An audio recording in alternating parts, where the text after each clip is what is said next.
Assalamualaikum warahmatullahi wabarakatuh. Rini, gadis berusia 18 tahun, tinggal di salah satu pemukiman baru di pinggiran kota Jakarta.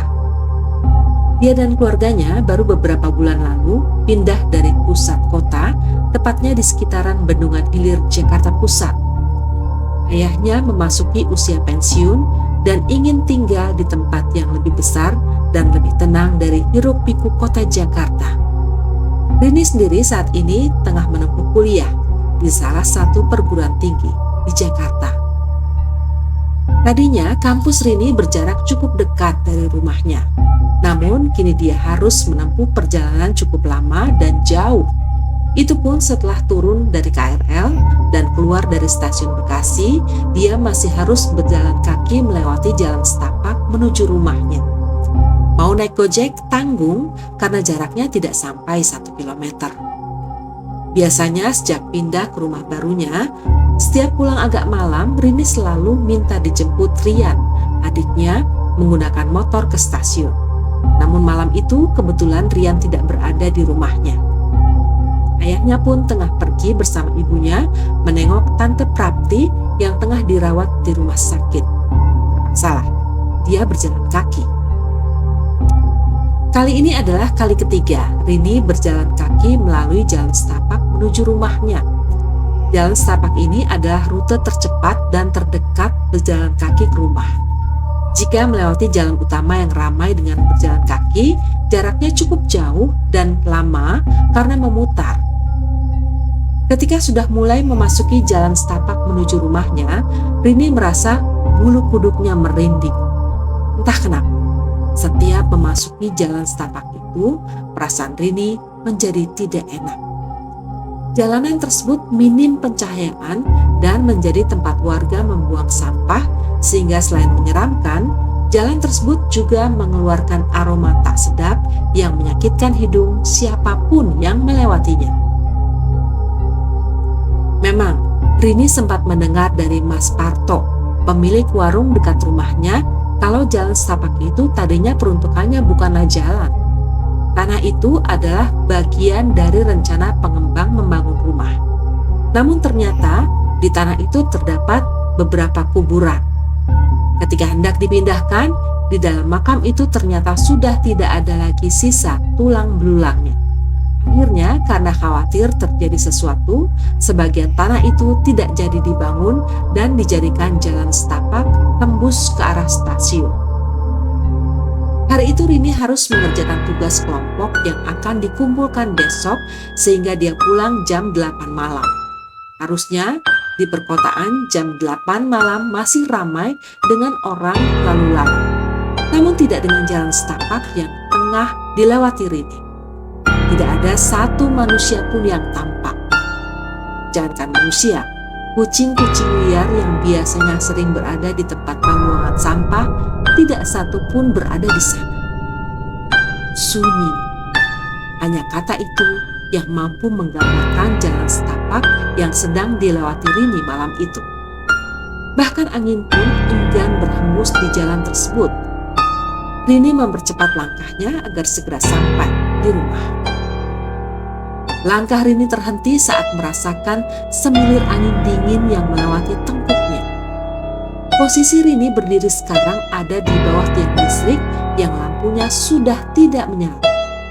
Sekeliling Rini gelap dan hanya cahaya bulan yang memancarkan sinarnya malu-malu memberikan sedikit penerangan yang tidak terlalu membantu.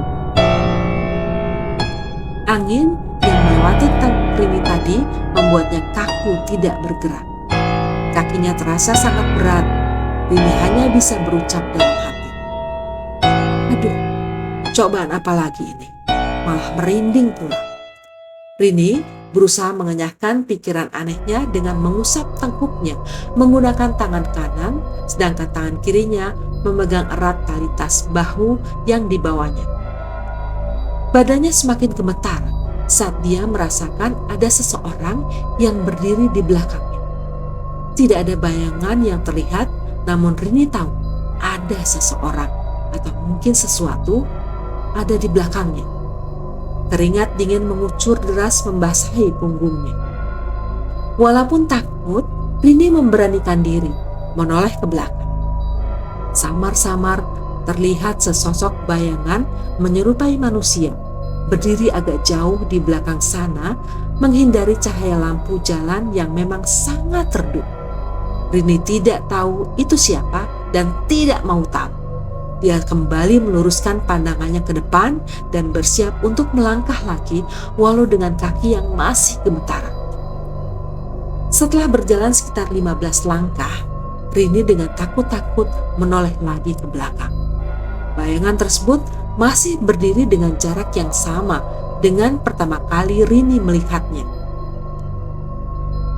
Dia mengikutiku. Hatinya tidak tenang karena takut kalau bayangan yang dilihatnya adalah penjahat yang ingin merampoknya. Dia kembali berjalan sambil menghitung langkahnya.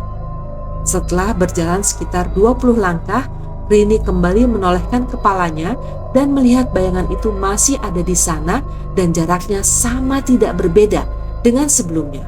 Seolah bayangan itu mengikuti setiap langkahnya dan berhenti saat dia berhenti juga. Duh, siapa sih itu?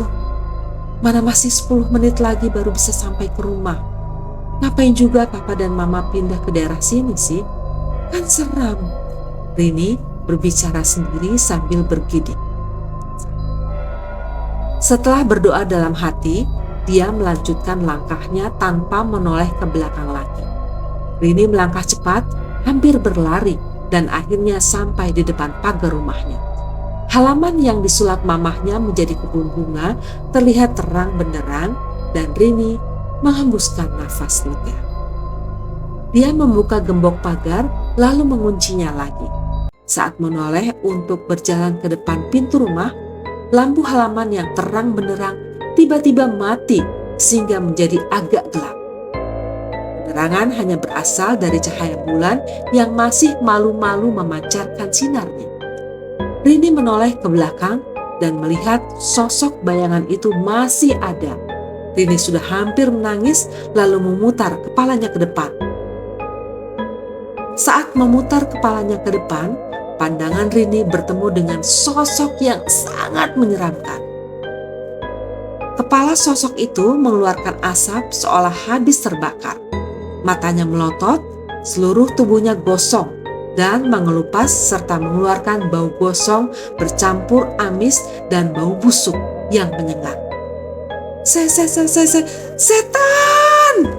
Setelah berteriak seperti itu, pandangan Rini gelap dan dia pingsan di halaman rumahnya sendiri.